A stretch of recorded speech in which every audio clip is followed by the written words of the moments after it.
മരണ വീടാണെന്ന് പോലും ബോധമില്ലാത്ത കുറെ മീഡിയക്കാര്. അതിപ്പോ ഓൺലൈൻ ചാനൽസ് ആണേലും മെയിൻ ചാനൽസ് ആണേലും കുറച്ച് സാമാന്യ ബോധം വേണം മനുഷ്യന്മാരായാല്. അവർക്ക് അവരുടേതായിട്ടുള്ള പ്രൈവസി ഉണ്ട്.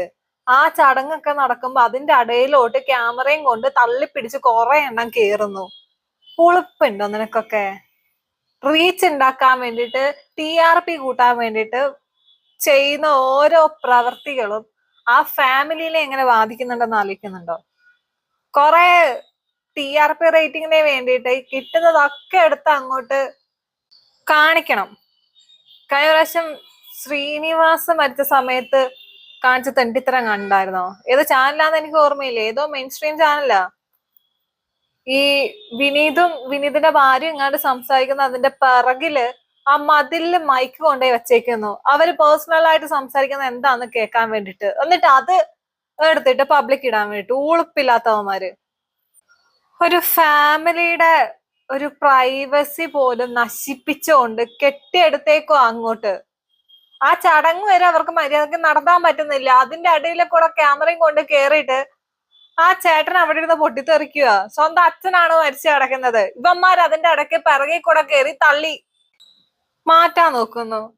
എന്ത് ബോധം ഉണ്ടെന്നാ ഞാൻ ആലോചിക്കുന്നത്. നിന്റെ ഒക്കെ കുടുംബത്തില് നിന്റെ ഒക്കെ അച്ഛനും അമ്മയും മരിച്ചു കിടക്കുന്ന സമയത്ത് നീ കൊണ്ടുപോയി ക്യാമറ വയ്ക്ക്. കാരണം നിനക്കൊക്കെ അതും റീച്ച് ആയിരിക്കും. നീ ഒക്കെ അത് കൊണ്ടേ ചെയ്യ്. ബാക്കിയുള്ള ആൾക്കാരുടെ പ്രൈവസിലോട്ട് കയറി ഉണ്ടാക്കുമല്ല വേണ്ടത്.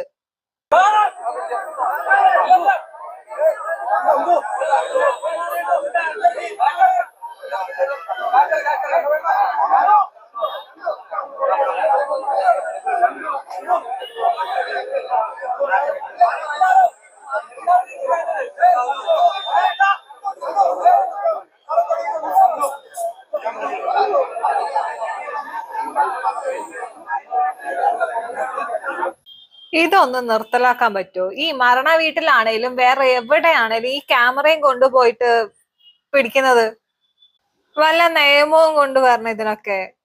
അവരുടെ പ്രൈവസി കയറിയിട്ട് ഇമാതിരി വൃത്തികേട് കാണിക്കുന്നതിന് എന്തേലൊക്കെ നിയമം കൊണ്ടുവന്ന് ഇതൊന്ന് നിർത്തലാക്കണം.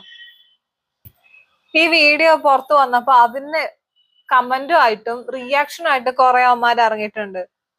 അവിടെ സമരം നടത്താനല്ല വന്നത്, ഒരു നോക്ക് കാണാനാണ് വന്നത്. അവിടെ വന്ന മീഡിയാസിന്റെ അടുത്താണ് ആ ചന്തു എന്ന് പറഞ്ഞ ചേട്ടൻ പൊട്ടിത്തെറിച്ചുകൊണ്ടിരിക്കുന്നത്. കാരണം ഇവരുടെ ഈ ക്യാമറയും കുന്തും കോപ്പും കൊണ്ട് ഇടിച്ച് തള്ളിക്കേറിയിട്ട് അവർക്ക് അവിടെ ഒരു പ്രൈവസി ഇല്ല. അതാദ്യം ഈ വീഡിയോ കാണുന്ന ആൾക്കാർ ഒന്ന് മനസ്സിലാക്കണം. അവർക്ക് ആ ചടങ്ങ് നടത്താൻ വേണ്ടി നിൽക്കാനുള്ള സ്പേസ് വരെ അവിടെ ഇല്ല. അതാണ് അങ്ങനെ ഇറങ്ങിപ്പോ നിനക്കൊക്കെ എന്താ വേണ്ടേന്ന് ചോദിക്കുന്നേ. അത് കണ്ടിട്ട് കുറെ എണ്ണം പറയുന്നത് ആ മനുഷ്യൻ ഒരു നോക്ക് കാണാൻ വന്നതല്ലേ, ഇവൻ എന്തിനാ ചാടിക്കടിക്കുന്നേന്നുള്ള രീതിയില്.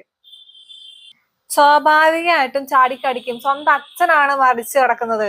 അവിടെ വന്നിട്ട് ഇമ്മാതിരി പ്രഹസനം കാണിക്കുന്നവന്മാരെ പിന്നെ പൂവിട്ട് പൂജിക്കണമായിരുന്നോ? അതിന്റെ ഇടയിൽ കൂടെ വേറൊരു വാഴ.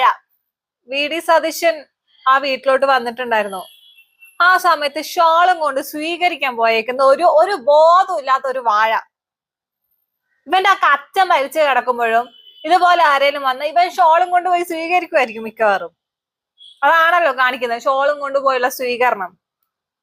ആ മനുഷ്യൻ അവിടെ കിടന്ന് ഒച്ചപ്പാടുണ്ടാക്കിയതിന്, ദേഷ്യം പിടിച്ചതിന് വിമർശിക്കുന്നതിന് മുമ്പ് ഒന്ന് സ്വയം ആലോചിക്കുക. സ്വന്തം അച്ഛൻ മരിച്ചു കിടക്കുമ്പോൾ ഒരു പ്രൈവസി കൊടുക്കാതെ ക്യാമറയും തൂക്കി പിടിച്ചിട്ട് ഒപ്പിയെടുക്കാൻ പോകുന്ന TRP റേറ്റിന് വേണ്ടി മാത്രം കെട്ടിയെടുത്തേക്കുന്ന അവന്മാരുടെ പിന്നെ എങ്ങനെ സംസാരിക്കണം എന്നുള്ളത് ഒന്ന് നിങ്ങൾ പറഞ്ഞു തരണം. അവരോടാണ് അങ്ങേര് ചൂടാവുന്നത്, അല്ലാണ്ട് അവിടെ കൂടിയ ജനങ്ങളോടല്ല. ക്ഷമിക്കുന്നതിനൊക്കെ ഒരു പരിധിയുണ്ട്. ആ വിഷമത്തിൽ നിൽക്കുമ്പോ ഇമാതിരി തെണ്ടിത്തരം കാണിച്ച സമയത്ത് അങ്ങയുടെ കയ്യിൽ നിന്ന് പോയി, കുറ്റം പറയാൻ പറ്റത്തില്ല. പക്ഷെ ഇതിനെ നെഗറ്റീവ് അടിക്കുന്നവന്മാർക്ക് നിന്റെ ഒക്കെ തലക്കോള. അത്രേ പറയാനുള്ളൂ. ശരി.